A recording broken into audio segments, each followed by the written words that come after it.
నమస్కారం సాక్ష్యం న్యూస్ కి స్వాగతం. హెడ్లైన్స్ చూద్దాం.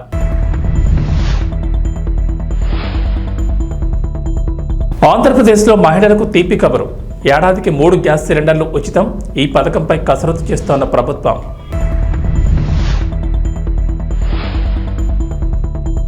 సైబరాబాద్ తరహాలో మరో నగరం 4000 ఎకరాల్లో నిర్మాణం. ముచ్చెర్ల ప్రాంతంలో ఏర్పాటు.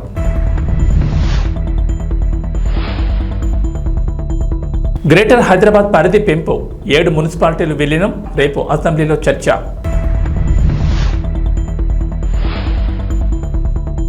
తెలంగాణకు రెయిన్ అలర్ట్. పలు జిల్లాల్లో వర్షాలు. ఎల్లో అలర్ట్ జారీ. ఆంధ్రప్రదేశ్లో అధికారంలోకి వచ్చిన కూటమి ప్రభుత్వం ఎన్నికల సమయంలో ఇచ్చిన హామీలను ఒక్కొక్కటిగా అమలు చేస్తోంది. ఇప్పటికే పింఛన్ల పెంపు అమలు చేయగా అన్నా క్యాంటీన్లను ఈ నెల 15 నుంచి ప్రారంభించనున్నారు. అయితే సూపర్ 6 పథకాలకు సంబంధించి ప్రభుత్వం కసరత్తు చేస్తున్నట్టు తెలుస్తోంది. ముఖ్యంగా మహిళలకు ఇచ్చిన హామీల అమలుపై ఫోకస్ పెట్టారు. ముందుగా ఉచిత బస్సు ప్రయాణం ఆగస్టు 15 నుంచి ప్రారంభించాలని భావిస్తున్నారు. ఇప్పటికే దీనిపై కొందరు మంత్రులు ప్రకటన కూడా చేశారు. అలాగే ఆడబిడ్డ నిధికి సంబంధించి కూడా ప్రభుత్వం కసరత్తు చేస్తున్నట్లు సమాచారం. ఈ హామీలతో పాటుగా మహిళలకు ఇచ్చిన మరో హామీ ఏడాదికి 3 ఉచిత గ్యాస్ సిలిండర్లు. ఈ పథకానికి సంబంధించి ప్రభుత్వం విధి విధానాలు రూపొందించే పనిలో ఉన్నట్లు తెలుస్తోంది. రాష్ట్ర వ్యాప్తంగా 1.30 కోట్ల తెల్ల రేషన్ కార్డులు ఉన్నట్లు గుర్తించారు. వీటిలో దీపం పథకానికి అర్హులైన వారిని గుర్తించేందుకు అధికారులు కసరత్తు చేస్తున్నట్లు సమాచారం.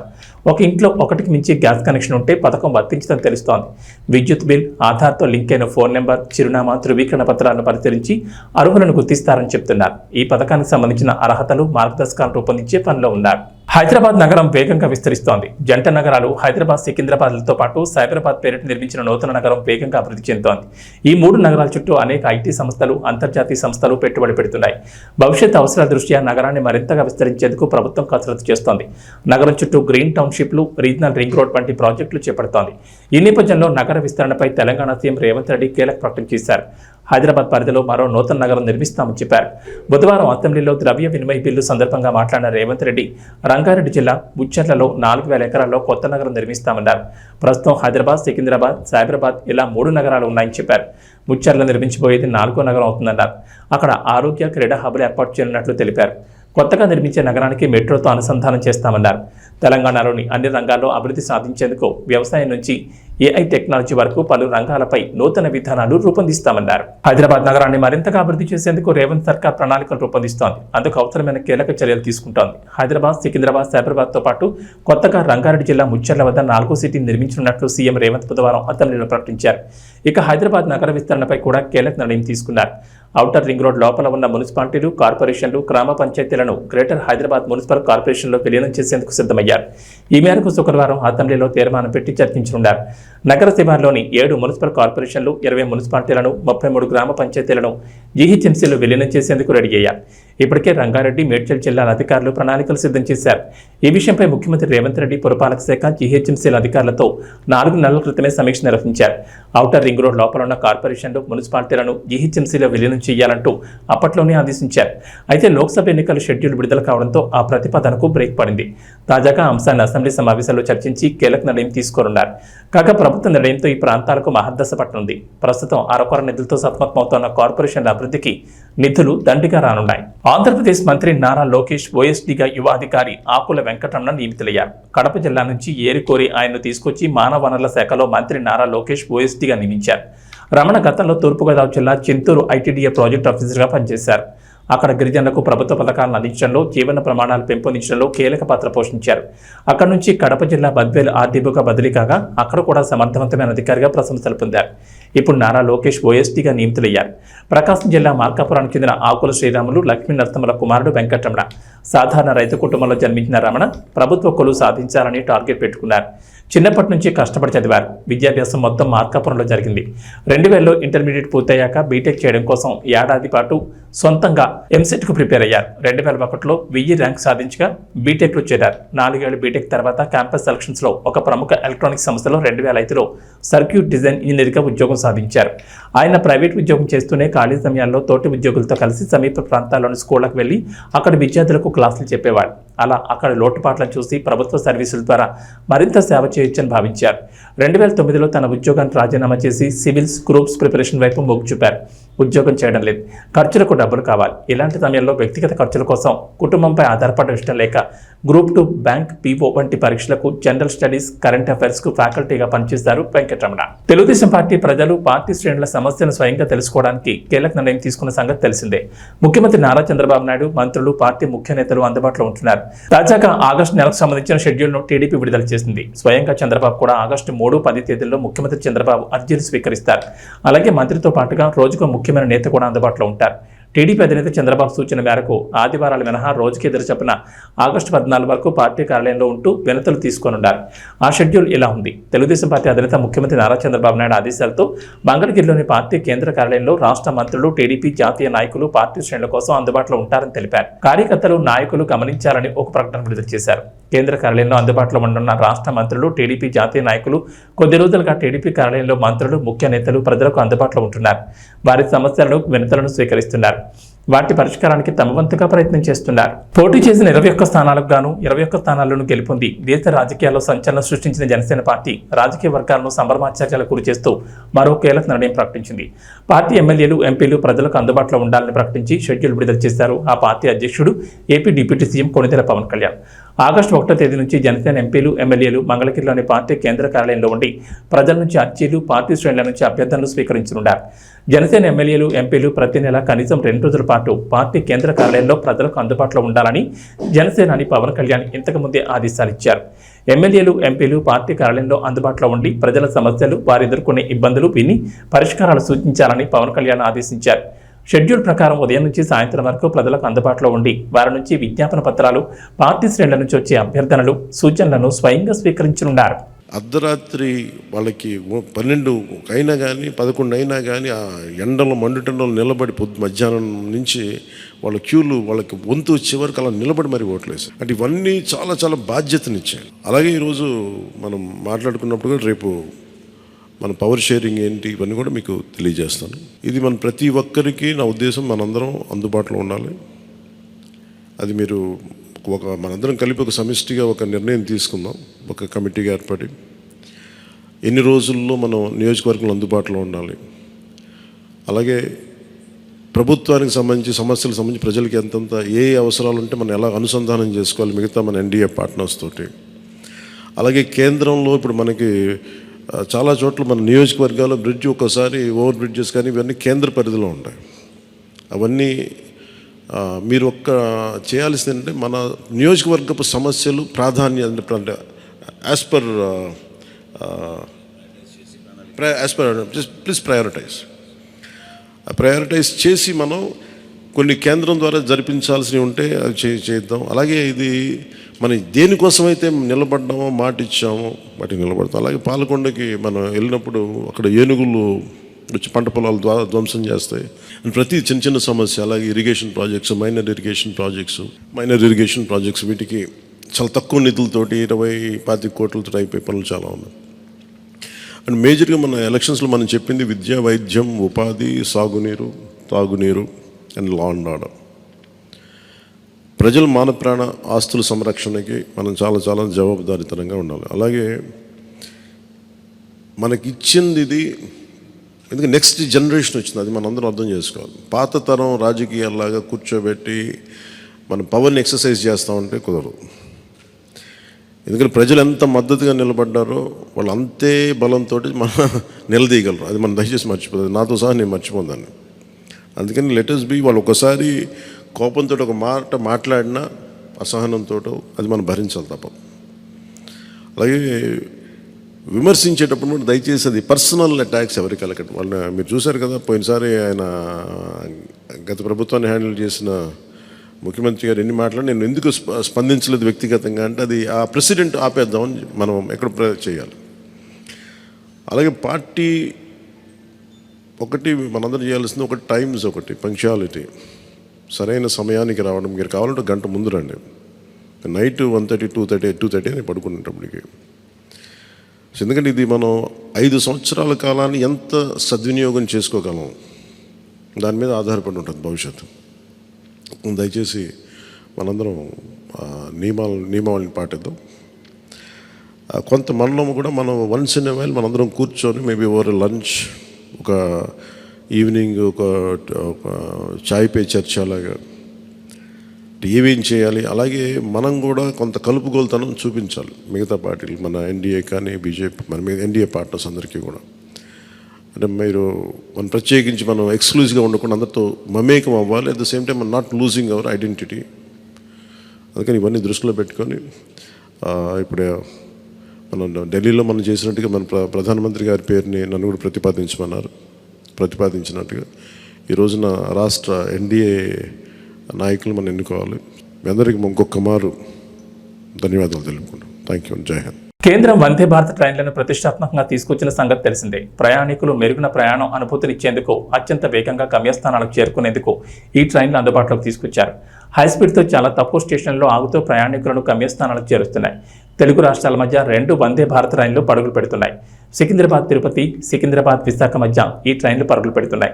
ఈ నేపథ్యంలో తెలుగు రాష్ట్రాల మధ్య వందే భారత్ ట్రైన్లలో ప్రయాణించే వారికి సౌత్ సెంట్రల్ రైల్వే తీపి కబురు చెప్పింది. సికింద్రాబాద్ విశాఖపట్నం మధ్య రాకపోకలు సాగిస్తున్న వందే భారత్ ఎక్స్ప్రెస్ ట్రైన్ ఏపీలోని సామర్లకోట రైల్వే స్టేషన్లో హాల్ట్ను ఏర్పాటు చేశారు. గతంలోనే ఈ స్టేషన్లో హాల్ట్ ఏర్పాటు చేయగా దాన్ని 6 నెలల పాటు పొడిగిస్తున్నట్లు సౌత్ సెంట్రల్ రైల్వే తెలిపింది. ఈ స్టేషన్లో Vande Bharat express ట్రైన్కు regular halt లేదు. హాల్ట్ ఏర్పాటు చేయాలని ప్రయాణికుల నుంచి పెద్ద ఎత్తున డిమాండ్ వచ్చింది.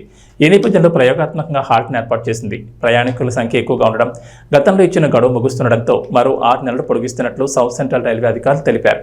ఈ నిర్ణయం ఆగస్టు 3 నుంచి అమల్లోకి రానుంది. రైల్వే అధికారుల నిర్ణయం పట్ల ఆ ప్రాంతంలోని ట్రైన్ ప్రయాణికులు ఆనందం వ్యక్తం చేస్తున్నారు. తనపై నటి లావణ్య చేసిన ఆరోపణలపై సినీ హీరో రాజ్ తరుణ్ స్పందించాడు. తనపై లావణ్య చేసినవి ఆరోపణలు మాత్రమేనని, కానీ ఎక్కడ ఆధారాలు చూపించలేదన్నారు. లావణ్య తనపై ఆరోపణలు చేసినప్పుడు మీడియా ఆధారాలను ఎందుకు అడగలేదని ప్రశ్నించారు. తన దగ్గర అన్ని ఆధారాలు ఉన్నాయని తెలిపారు. తాను లీగల్గా వెళ్తున్నానని, తనకు భయపడాల్సిన అవసరం లేదన్నారు. లావణ్య పెట్టిన ఎఫ్ఐఆర్లో గర్భస్రావంపై కేసు ప్రస్తావన ఎందుకు లేదన్నారు. తాను తప్పించుకుని తిరగడం లేదన్నారు. ఈ కేసుకు సంబంధించి పోలీసులు తనకు నోటీసులు ఇచ్చారని, ఆ నోటీసులపై తాను స్పందించారన్నారు. తాను మనిషినేనని, అనవసర ఆరోపణతో తనకు బాధ ఉంటుందన్నారు. వాళ్ళలాగా తాను మీడియా ముందుకు వచ్చి మాట్లాడలేనన్నారు. మన మంచితనాన్ని ఆసరాగా చేసుకుని ఇలా చేస్తే బాధ వేయదా అన్నారు. ఆ బాధతో ఇన్నాళ్ళు బయటకు రాలేదన్నారు. తాను మామూలుగానే సెన్సిటివ్ అని, అందుకే బయటికి రాలేదన్నారు. తాను అలాగే ఇంట్లో ఉంటుంటే తన కుటుంబ సభ్యులపై కూడా ప్రభావం పడుతుందన్నారు. అందుకే ఈ రోజు మీ ముందుకు వచ్చి మాట్లాడుతున్నానని మీడియాతో అన్నారు. తాను ఎంతో ధైర్యం తెచ్చుకుని బయటకు వచ్చానన్నారు. ఇంకా అడిగి బాధ పెట్టదని కోరారు. No, you can't tell that because ఒకటే ఒక media channel let us one second, let me talk, Raj. You can't tell that we are media representatives. ఒక ఇండివిజువల్ పర్సన్ కోసం మేము పని చేయం. I wanted to tell this. మేము పని చేసేది ప్రజల కోసం, ఇండివిజువల్ పర్సన్ కోసం కాదు. So my question is, ఇంతకు ముందు నేను మాట్లాడేటప్పుడు I don't want to talk అన్నారు. I don't know why. I really don't want to talk to you and I'm very sorry. Why? Let me know. అంటే ఒక media person expose చేస్తే, because I was the first one who brought Lavanya interview. So మీరు నా మీద grudge పెట్టుకోవడం, it is not nice. Okay? Raj Tarun గారు, మీ మీద case అయిన తర్వాత, మీ మీద కంప్లైంట్ వచ్చిన రోజు మీరు మాట్లాడారు, ఓకే బానే ఉంది. మీ మీద కేసు అయిన తర్వాత లావణ్య గారు మీ మీద చాలా ఎలిగేషన్ చేశారు. 10 సంవత్సరాలు కలిసి ఉన్నాము, అబార్షన్ చేయించారు, మీరు డబ్బులు ఇచ్చాను, నేనే హెల్ప్ చేశాను, 75 లక్షల రూపాయలు సహాయం చేశాను, ఇవన్నీ చాలా ఎలిగేషన్ చేసింది. మీరు ఎంటైర్ లావణ్య ఎపిసోడ్లో ఏం చెప్తారు? ఇప్పటి వరకు మీడియా ముందుకు రాలేదు. ఎంటైర్ ఎపిసోడ్లో ఏం చెప్తారు? ఓవరాల్ చెప్పండి. నేను ఒకటే చెప్పదలుచుకున్నా అండి, లీగల్గా ప్రొసీడ్ అవుతున్నాను. నేను లీగల్గా ప్రొసీడ్ అవుతా. నా దగ్గర మొత్తం ప్రూఫ్స్ అన్నీ ఉన్నాయి. మీరే అన్నారు కదా ఎలిగేషన్స్ అని చెప్పి. I don't want to do allegations on anybody. నేను చేయను. నేను లీగల్గానే ప్రొసీడ్ అవుతాను. రాస్తారు ఈ అమ్మతో ఉన్నటువంటి ఫొటోస్ కావచ్చు, మీరు కలిసిన జీవితంలో మీరు అబార్షన్ చేసిన రిపోర్ట్స్ కావచ్చు, అన్ని చూపిస్తారు కదా. రిపోర్ట్స్ ఎక్కడ ఉన్నాయండి? అబార్షన్ చేసిన రిపోర్ట్స్ ఉంటే ఫస్ట్ వాళ్ళు కేసు పెట్టాలి కదా. కేసే ఫైల్ చేయలేదుగా పోలీసులు. ఉంటే పెడతారు కదా. రాస్తారు. సారీ, ప్లీజ్ దయచేసి టాపిక్ వెళ్ళండి. నాకు నిజంగా బాధేస్తుంది. ప్లీజ్. ఓకే, నేను ఆల్రెడీ చాలా ధైర్యం తెచ్చుకొని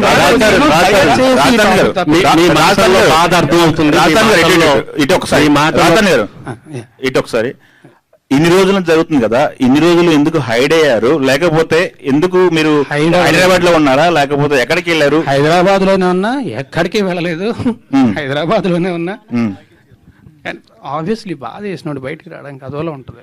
అంటే మీరు నేను చెప్పా కదా, అంటే మీ సెలబ్రిటీ హోదా డ్యామేజ్ అవుతుందని మీకు అనిపించలేదా? ఎందుకు సహనంతో వెయిట్ చేశారు? డ్యామేజ్ అవుతుందన్న భయంతోనే ఇన్నేళ్ళు ఆగానండి. ఓకే, ఆ హోదా డ్యామేజ్ అవుతుందన్న భయంతోనే ఇన్నేళ్ళు ఆగాను. ఓకే, లేకపోతే ఎప్పుడు బయటకు వచ్చేవాడిని కదా. రాజుతారని ఎక్కడండి? బాగుంది బ్రో, వినడానికి చాలా బాగుంది. Thank you very much. ఇక్కడ కాదు, స్టేషన్ మీద నేను ఒక్కడే దొరికి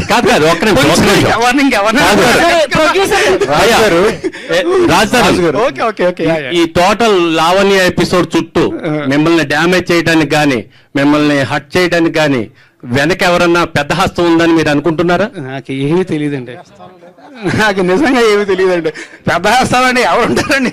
ఏమో, అంటే మిమ్మల్ని డ్యామేజ్ చేయాలనే ఉద్దేశంతో ఎవరన్నా రంగంలో దిగారా? ఎవరు చేస్తారండి అలాగా?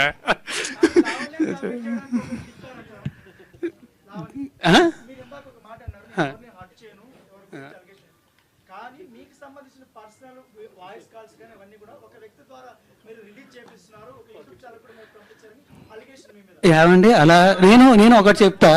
ఇక్కడ దీనికి మీకు ఒకటి చెప్తాను నేను. ఇప్పుడు అలాగే నా వేరే ఫోన్ కాల్స్, నా వేరే వీడియోస్, నా వేరే వాట్సాప్ చాట్లు ఇవన్నీ బయటకు వచ్చి నేను రిలీజ్ చేసుకున్నాను. అవన్నీ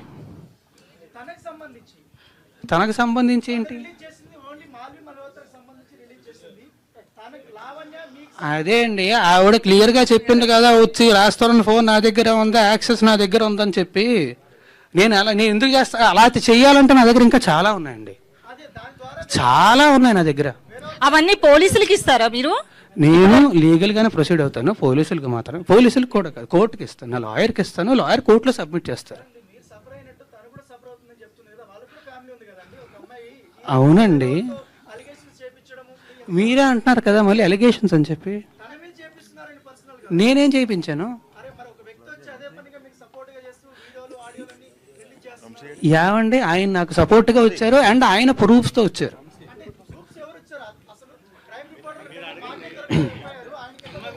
నాకేం తెలుసు, నా దగ్గర లేవు. ఓకే రాజు గారు ఒకటి అంటే ఈ ఇష్యూ, టోటల్ ఇష్యూలో మగవాళ్ళు కూడా బాధితులే, కానీ మగవాళ్లే ఎలిగేషన్ చేయబడుతున్నారు. అంటే మీరు సెలబ్రిటీ కాబట్టి ఈ విషయం బయటకు వచ్చింది. చాలా మంది మగవాళ్ళకి కానీ అందులో కూడా కరెక్షన్ ఉందండి. అందరి గురించి అనట్లేదు, కొంతమంది మాత్రమే తప్పుడు కేసులు పెట్టే వాళ్ళు ఉంటారు తప్ప అందరూ అనట్లేదు. ఇప్పుడు మనకి ఈ ఉన్న సెక్షన్లో ఇవన్నీ కూడా దాన్ని అడ్వాంటేజ్ తీసుకొని తప్పుడు కేసులు పెట్టే వాళ్ళు ఉన్నారు తప్ప అది నిజంగా ఉపయోగపడుతుందని చెప్పి పెట్టారు. నిజంగా ఆడవాళ్ళకి ఉపయోగపడుతుందనే పెట్టారు. అండ్ ఆల్సో మనకు కూడా తెలుసు కదా, వీ నో ఎంత క్రైమ్ రేట్ ఎంత ఉంది, ఏంటని జరుగుతుంది మనందరికీ తెలుసు, ఖచ్చితంగా జరుగుతున్నాయి. సో అది ఖచ్చితంగా తప్పు అనట్లే, కానీ దాన్ని అడ్వాంటేజ్ తీసుకునే వాళ్ళు ఉన్నారు. అంటే ఒకటే, అంటే ఈ ట్రైలర్ చూసినప్పుడు అండి, ఈ షో రీల్ చూసిన తర్వాత మీ మాల్వి మధ్య చాలా మంచి ఇంటెన్స్ ఉంది, రిలేషన్ లాగా కనిపించింది. సో దాన్నే బేస్ చేసుకుని ఎలిగేషన్ చేశారా అనిపిస్తుంది బయట.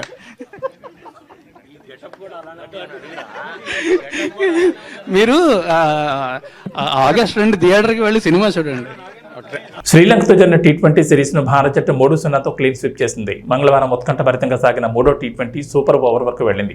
వాస్తవానికి చివరి 2 ఓవర్లలో శ్రీలంక విజయానికి 9 పరుగులు మాత్రమే అవసరమయ్యాయి. అప్పటికి క్రీజులో కుశాల్ పెరీరా ఉండడంతో ఆ జట్టు విజయం ఖాయమని అంతా భావించారు. కానీ అనూహ్యంగా బంతి అందుకున్న రింకు సింగ్ సంచలన బౌలింగ్ చేశాడు. 19 ఓవర్లలో 2 వికెట్లు తీసి కేవలం 3 పరుగులు మాత్రమే ఇచ్చాడు. దీంతో చివరి ఓవర్లో ఆ జట్టు విజయానికి 6 పరుగులు అవసరమయ్యాయి. 19వ ఓవర్ను రింకు సింగ్ చేత బౌలింగ్ చేయించి అందరినీ ఆశ్చర్యపరిచిన కెప్టెన్ సూర్యకుమార్ యాదవ్ చివరి ఓవర్లను అనూహ్య నిర్ణయం తీసుకున్నాడు. తానే బౌలింగ్ చేసేందుకు సిద్ధమయ్యాడు. అంతర్జాతీయ T20 క్రికెట్లో ఒకసారి కూడా బౌలింగ్ చేయని సూర్య చివరి ఓవర్ కోసం బంతిని అందుకున్నాడు. తొలి 3 బంతులకు 1 పరుగు కూడా ఇవ్వలేదు, 2 వికెట్లు పడగొట్టాడు. 4వ బంతికి సింగిల్ రాగా సమీకరణం 2 బంతుల్లో 5 రన్స్గా మారింది. అయితే ఇక్కడే సూర్యకుమార్ యాదవ్ చేసిన ఓ తప్పిదం మ్యాచ్ను సూపర్ ఓవర్ వరకు తీసుకెళ్లింది. 5వ బంతిని ఎదుర్కొనేందుకు విక్రమ్ సింగే సిద్ధమయ్యాడు. బంతిని లాంగ్ ఆఫ్ దిశగా తరలించాడు.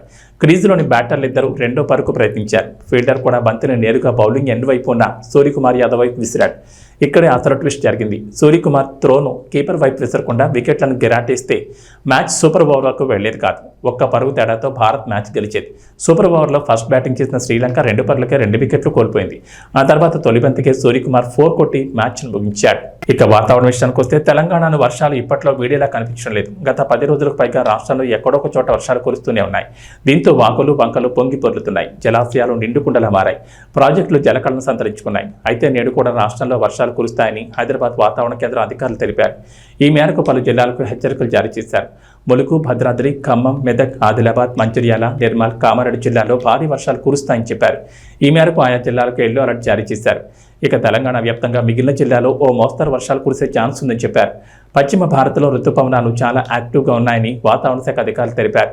గుజరాత్, కేరళ దగ్గర ద్రోణి ఉందని, అరేబియా సముద్రంలోనూ ఓ తుపాను సుడి ఏర్పడిందని చెప్పారు. వీటి ప్రభావంతో రాష్ట్రంలో 5 రోజుల పాటు వర్షాలు కురిసే ఛాన్స్ ఉందన్నారు. మధ్యాహ్నం 3 తర్వాత పశ్చిమ తెలంగాణ, సాయంత్రం 5 తర్వాత హైదరాబాద్ తదితర ప్రాంతాల్లో తేలికపాటి నుంచి ఓ మోస్తరు వర్షాలు కురుస్తాయన్నారు. పలు చోట్ల భారీ వర్షాలకు ఛాన్స్ ఉందని చెప్పారు. బలమైన ఈదురుగాలులు కూడా వీచే ఛాన్స్ ఉందన్నారు. గంటకు 30 కిలోమీటర్ల నుంచి 40 కిలోమీటర్ల వేగంతో గాలులు వేస్తాయన్నారు. ఉరుములు, మెరుపులతో పిడుగులు పడే అవకాశం ఉందని చెప్పారు.